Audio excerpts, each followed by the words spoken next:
with y'all boys and girls, man? We back at it again. This is Life on D&D with Daymo and Dominique. And like I said, we back at it with another video for y'all. A mass killer realizes he been caught years later. If you don't know about it, Extra Insanity, they posted this. They posted it a month ago, but we saw it, decided we wanted to wait and watch with y'all. So without further ado, let's get into it. Hey, are you Ross? I'm Tyler Duncan. I'm with Anderson County Sheriff's Office. This is Steve. How you doing? This is Ross Velarde, and for the last 8 years, he and his wife Amy have been living with a terrifying secret that these detectives are about to expose. I got assigned the case about the homicide that happened in Pendleton in 2015. We'd like to talk to you.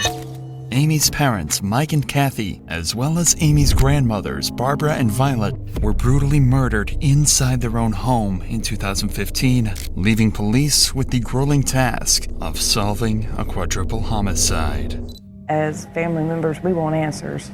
But unbeknownst to everyone, Ross and Amy were the killers all along. We're not here because we think you did it or you might have did it. We know you did it. It's piling up, Ross. You don't want to roll the dice on this, I'm telling you.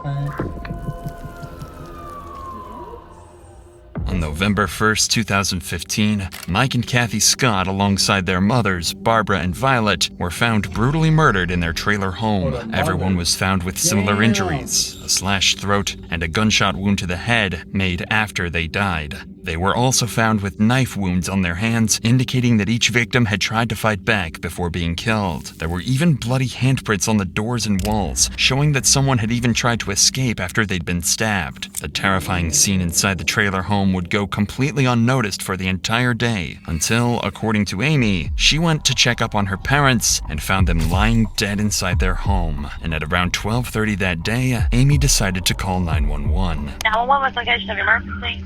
Oh my God, I need somebody out here. What's going on? Oh God. There's 4 people. In my mama's house, and Who are these people that are in the house? it's my mom and my grandma and my granny and my stepdad. When Anderson County Police arrived on the scene, they said it was one of the bloodiest scenes they'd ever been to. But something was off. Detectives noted no signs of forced entry and thought it couldn't have been a robbery as there were multiple valuable items left in plain sight inside the home. This made 2 things clear to detectives. Whoever was responsible was allowed inside the home before the acts, and that they only had one thing on their mind: murder. It seemed like this case had to have been committed by someone close to Mike and Kathy, but with insufficient evidence, the case slowly went cold, allowing Amy and Ross to get back on the streets and live their normal lives again for years to come. But police always had their suspicions about this case and were never comfortable letting it stagnate. Amy's Facebook page showed that she constantly had fights with Kathy and Mike over her children, often calling them narcissistic, emotionally abusive, and disrespectful. What's most disturbing was a video of Ross and Kathy's fighting found on Amy's page, where Ross says something that would come back to haunt him forever. Why don't you have Grandma come out here real quick? I don't think your grandma wants to deal with this trash.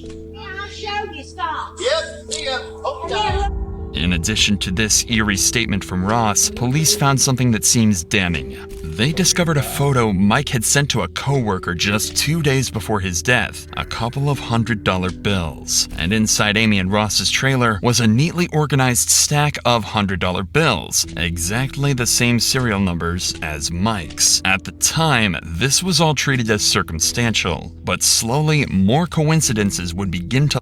So they saying like they killed him, and then the money was like the father-in-law, and they took it. Yeah. But I don't think they took all of it. They took some. Damn. line up that gave police enough reason to suspect Amy and Ross as potential killers. So, in 2023, they reopened... Then, they had the nerve to go on the news. That happens in a lot of cases when it's like family members that do the killing. You have the nerve to go on the news and cry and say, "Oh, we just want to get justice," and it's you. That's so sick. That's so sick. The case, nearly a decade after the events that put an end to nearly an entire family. Detectives started by launching a series of interviews with Mike and Kathy's closest peers to try and get a better picture of Amy and Ross and see if they might have been responsible after all. They begin with Mike and Kathy's neighbor to learn about Amy's relationship with her mom and if he saw anything the day of the incident. With the daughter, got angry with her and kept the children from Kathy. So tell us about that. It seemed that they really tried to help Amy a lot. And Mike and Kathy, they really took care of the kids. And it broke Kathy and Mike's heart. She just really missed the kids, and the two older ladies that lived there, they were used to the kids coming in and out. You think Kathy was afraid at all of Amy and Ross? No, she never expressed that. But it was always the talk of the area that Mike would go to flea markets and he would get some kind of video games that he collected. There was a good resale market for him, and that he would buy any old jewelry that had some gold in it. It was always a rumor that he kept a lot of cash and gold stuff around. Not only did Mike collect jewelry and other rare memorabilia. That's where you fucked up. You out here buying all this expensive shit. And not only that, the fucking area that you in. What you mean? I mean, you got a lot of money. You want people in the neighborhood to know that you got a lot of money? I don't think he was flaunting it. How else would they just get the assumption like he had a lot of cash? I mean, those were his neighbors. You know, maybe he have a conversation. And like, yeah, I got hella money in the crib, but y'all never gonna get to it, though. I don't think he ever said, I mean, like, okay, say he go to the flea market. Everybody, like, okay, that's not, like, something that you should keep a secret. Okay, you buy something, and then you talk to a friend or whatever, and you're like, oh, what you doing? Like, da-da-da. He's like, oh, yeah, I just bought this. Like, it's not like, I don't think he was like, yeah, I got all this gold, I got all this, da-da-da. Like, I don't think it was like that. I still wouldn't have people in my business like that, though, money-wise. Let's just find out some more. Yeah, but it was well known in the community that Mike always had a large sum of cash with him because he feared putting money into the banking system. This made Mike a large target, especially among... A lot of older people are like that. A lot of older people are like that. A lot of older people also just got wads of cash. I don't think it's not him, the man that passed. That Mike always had a large sum of cash with him because he feared putting money into the banking system. This made Mike a This man, this is Mike. That's the one who got killed. Like, he's an older man. So, I mean, that's not surprising. He don't trust the bank. A lot of people are like that. I'm not saying it is, but for there to be a rumor that you had a lot of cash, you had to have been doing something that people seen that caught their attention. And if people going around the neighborhood and bragging about it, like, yeah, it's rumored that you got a lot of cash, you was doing some reckless shit. I don't think he was like that. There's no way. Like, okay, it's like, okay, he had a hobby of, like, collecting old games and stuff. Like, okay, you have friends in the neighborhood or whatever, like, oh yeah, he's a collector. All collectors have money because a lot of collectibles cost. Hey, add to the video. large target, especially amongst those who knew him well. I think you've got to be one sick puppy to go in there and kill two helpless old women. The thoughts that somebody came in and killed those people, I still have nightmares about that.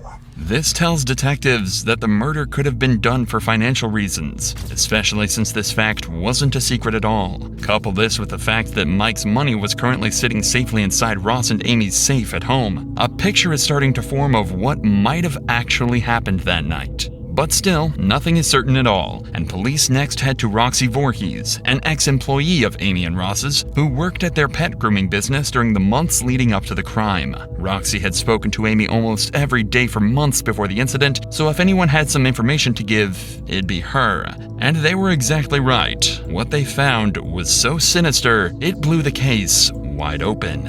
Ross had made a joke and said, do you want me to kill you? Mm-hmm. It was a joke at the time. Right. Then later I was like, holy, I'm glad I didn't say yeah. It's Amy, right? What was your job there? A bather. And I was learning in the process of grooming. When you worked for the shop, you said they were just getting started, so they weren't very successful yet. They appeared that they were fine. Okay. But then I would hear arguments of them, and a lot of it was money related. When I started working for her, I seen Kathy and Mike at the grooming shop. I was in the back grooming, so I didn't hear everything that was going on, but it was something to do with money. Okay. Throughout working there, she'd always tell me about how she was treated growing up and all of that. What kind of stuff would she say about how she was treated? She told me that she was always a daddy's girl, and she said her dad had he was working on a car and it crushed him, and he was placed in the hospital. Mm-hmm. And her mom decided to pull the plug. She always hated her mom for that. Do you want to edit the video, but the phone has fewer features and PC is unportable? Don't worry!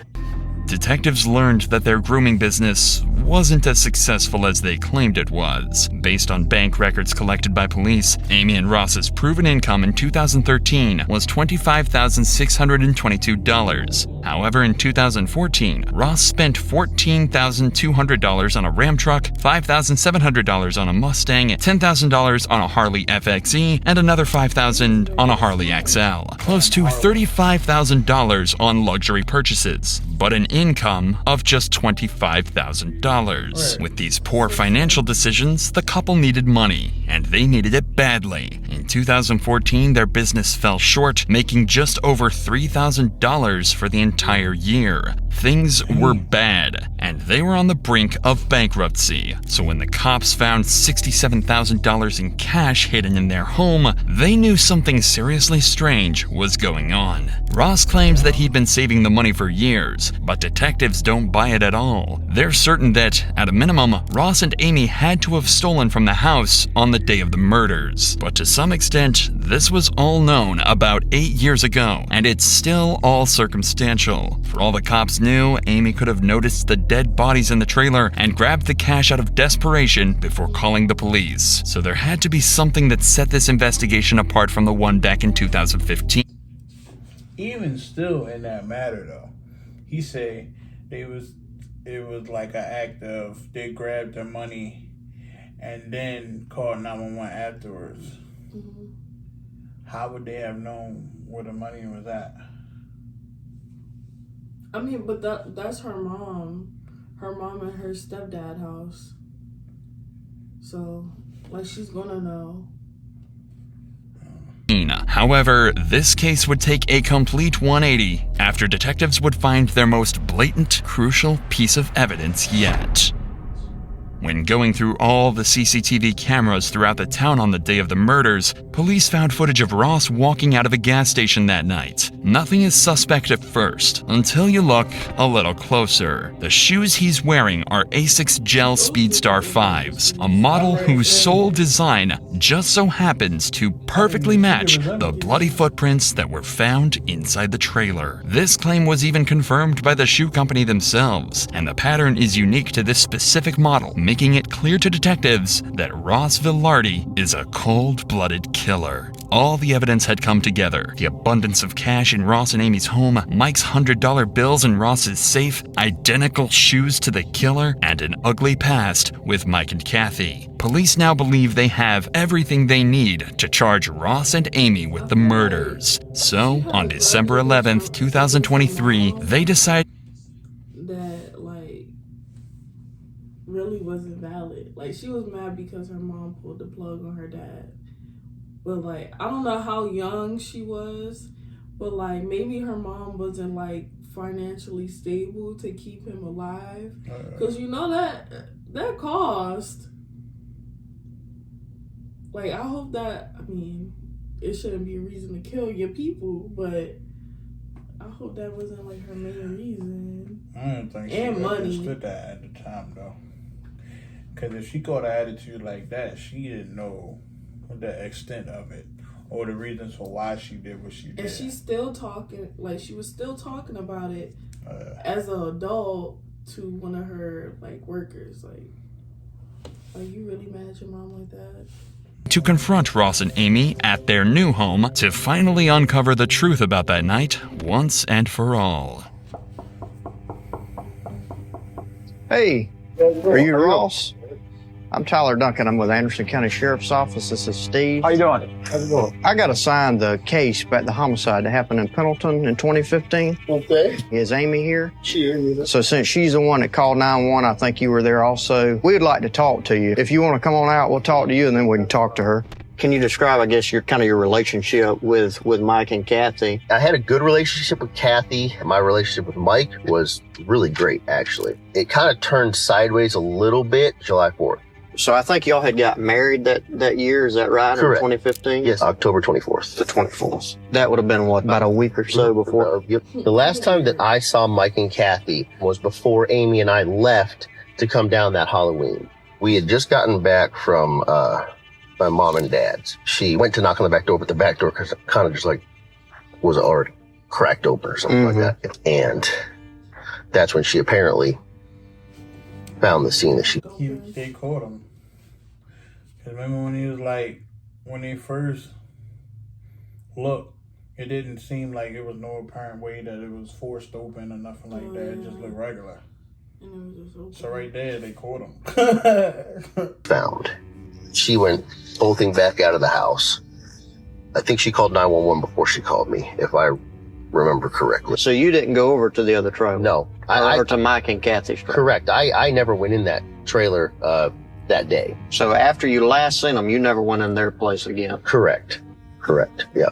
The detectives are baiting Ross into a trap, as they know based on the footprints that Ross did without a doubt step into the house on the night of the murders. Later on, they'll be able to confront Ross about these blatant lies in hopes they can shock him into a complete confession. There was a couple things that kind of were red flags, but I don't know if they have anything to do with this or not. Mike bought and sold a lot of items, and some of the people that he was buying from were pretty shady sometimes. So that's another kind of red flag that I had as I was trying to just replay like events leading up to the homicide.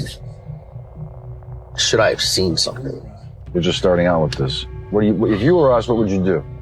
What do you think happened there, Ross? I'm scared. He's the first gentleman that's asked me that. TV shows that I watch always say, follow the money.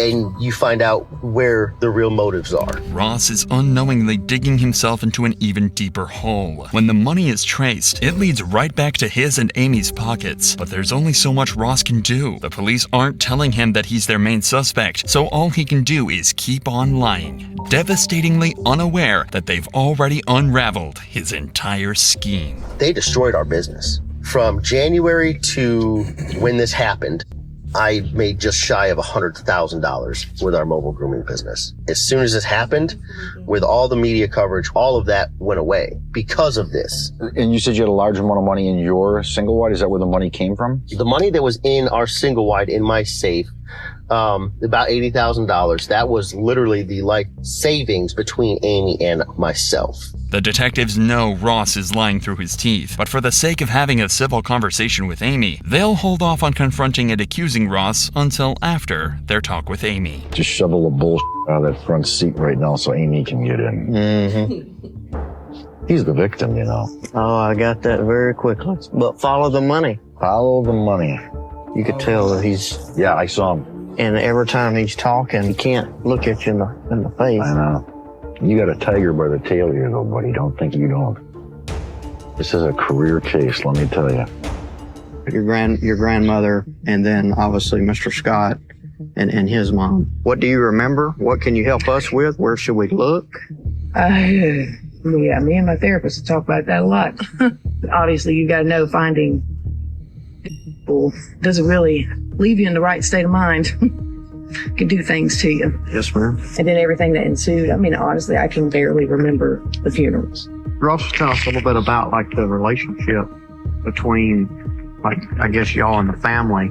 Something happened? We got into it around 4th of July or something with Mike, but he wasn't a nice person at all. Because I told my mom, look, I don't like it. My kids can't come over there until we straighten some stuff out. So at the time of the murders, you and your mom were back talking, everything was kind of getting patched up? Me and my mother was not a horrible person. She was prickly. She always hated her mom. So can you tell us a little bit about that weekend when were you gone, when you got home and you found the bodies, or what happened? He brought his mom's, my mother-in-law, to do Halloween. We went down there, we spent the weekend. What day did y'all leave to go down? Friday night. Friday night. I drove myself quite crazy for about a couple of years there. And I've chosen to step away, and I've got to be healthy, and I've got kids, and I've got a life to live, and if somebody else dropped the ball on it, it's not on me anymore. Okay. Well, if we just ask Ross a couple more things, and we'll be out of here. Now that Amy has been spoken to as well, detectives are ready to drop the ball on Ross and let him know that they don't suspect him of the murders. They know he did it. A couple more things, and we're going to get out of here, okay? There was something that had come up. You remember owning a red pair of shoes? Red pair of shoes? ASIC Speed Star shoes. Don't recall. These ASIC Speed Star shoes. Yeah, okay, I remember those shoes. What happened to the shoes? That's a good question, because I have no idea. This is from crime scene photos, and these are confirmed to be ASIC Speed Star shoes. Okay. Inside, and they have blood droplets on them. And interestingly enough, you're at the Quick Trip wearing those shoes the night of the murders. Okay. So if you never went in the house, I'm just interested to know how they ended up in the house. I have no idea how those shoes would have had any kind of blood on them. I mean, obviously I was wearing them at a Quick Trip on the 31st. Well, and they never found the clothes either that you were wearing. That hoodie? Mm-hmm. Let me think here.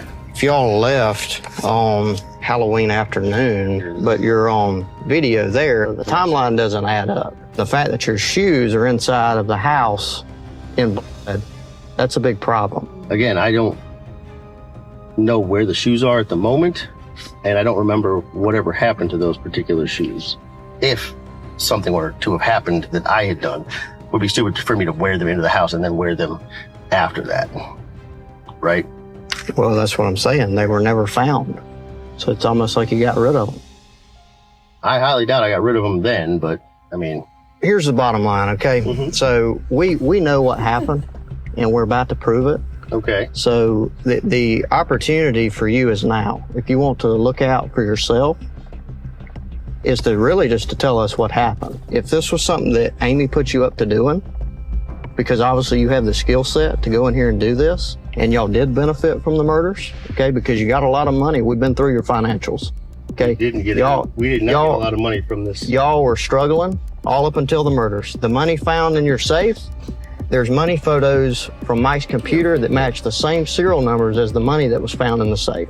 So it's not savings. That's money that was found inside of Mike and Kathy's house that Mike was saving, and y'all took it after you killed them. Okay? Absolutely. And I'm telling you right now, we're gonna prove it. If you think she's not gonna crack on you when we do, then you're mistaken. We're not here because we think you did it or you might have did it. We know you did it. Okay, we're just here as a courtesy. I'm just telling you, Ross, financially at the time, things were really bad. We got text messages between you and Amy saying you don't have the money a few weeks before. And you said it the best, follow the money. We did that. We led right into your single wide. It's piling up, Ross. You don't want to roll the dice on this, I'm telling you. It's not going to come up pretty. If, for instance, Amy and I decided to, or if I decided to take a deal, right, mine is going to be better than Amy's because I came to the trough first, right? Right. So, prison time, no matter what. Amy, prison time, no matter what. My 3 kids in here. What? They grew up without a father and a mother. Granted, my mother would be more than willing to take them. I understand that. We're not the ones who put you on this predicament. Now you're going to have to deal with the consequences. Hold up, bro. He just said, so since I came to the truck first, I get less time to aim. How you making a damn deal?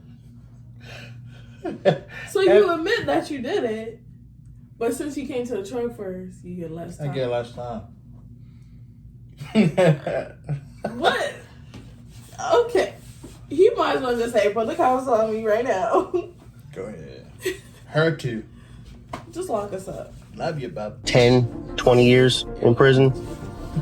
That's best case minimum scenario, I would imagine, right? It's better than the rest of your life or death, isn't it? I mean, it might as well be one of those two. By the time I get out, my kids aren't going to know who the f- I am. I mean, the other option is I probably need to talk to a lawyer at this juncture here. All right, Ross. You're free to I go. respect that. Okay. All right? Yep. 4 days after these interviews, Amy and Ross were arrested in Pendleton, South Carolina, and were charged with the 4 brutal murders of Kathy Scott, Mike Scott, Barbara Scott, and Violet Taylor. The 2 are being held in prison without bond while they're tried in court. The couple's next court appearance is set for later this year, where they'll meet their true fate in the hands of a judge.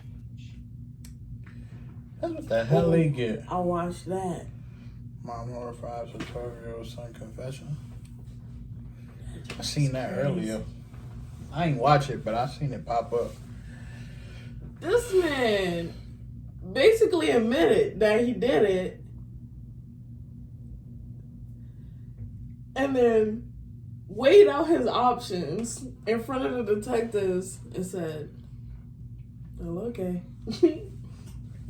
Since I came to the truck first, I get a lesser sentence, right? Because either way, we're going to jail, me and her. 0. And then my kids are in there. They're going to grow up without a father and a mother. And granted, my mother will be able to take them, but... Why do you know the whole dialogue? Like, why do you... Why did you say all that? Like, you just threw yourself in a deep hole. Like, No, I'm dead because when he said, well, you guys were struggling before the murders, he's like, why are you offended? You were struggling. You made almost $3,000 for a whole entire year from your business. struggling. That's crazy. Not to mention that you had $25,000 of money from 1 year that you accrued, which was cool. But then you went to go buy trucks and 2 bikes, and then you went and brought a damn Mustang and shit like that over what you made. So now you're in debt. How you spend money that you don't have? That you do not have. That's sad. And put yourself, how the hell did you even get away with spending all that money that you did not have? Yeah.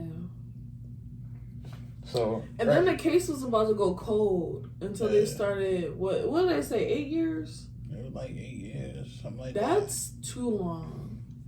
Or almost a decade, they said. That's way too long. Look, I'm going to stay tuned in to see when they get sentenced because I got to see that. I mean, they probably already did. That was a month ago. I'll look it up. I'm going to do my research. Do the research on that. See, that's crazy, nah. That is crazy. Mm-hmm. But, look, man, if y'all stayed to the end of the video with us and y'all watched it straight through, appreciate y'all. Man, don't forget to like, comment, and subscribe. Tell a friend and tell a friend. And if you want to get closer to us on social media, our IG links is in the description below. Give us a follow, man. But, you know, like I said, that's what the price people pay for money, bro. But don't get with it. We out. Peace. Your eyes, a galaxy of stars, capture me, hold me in your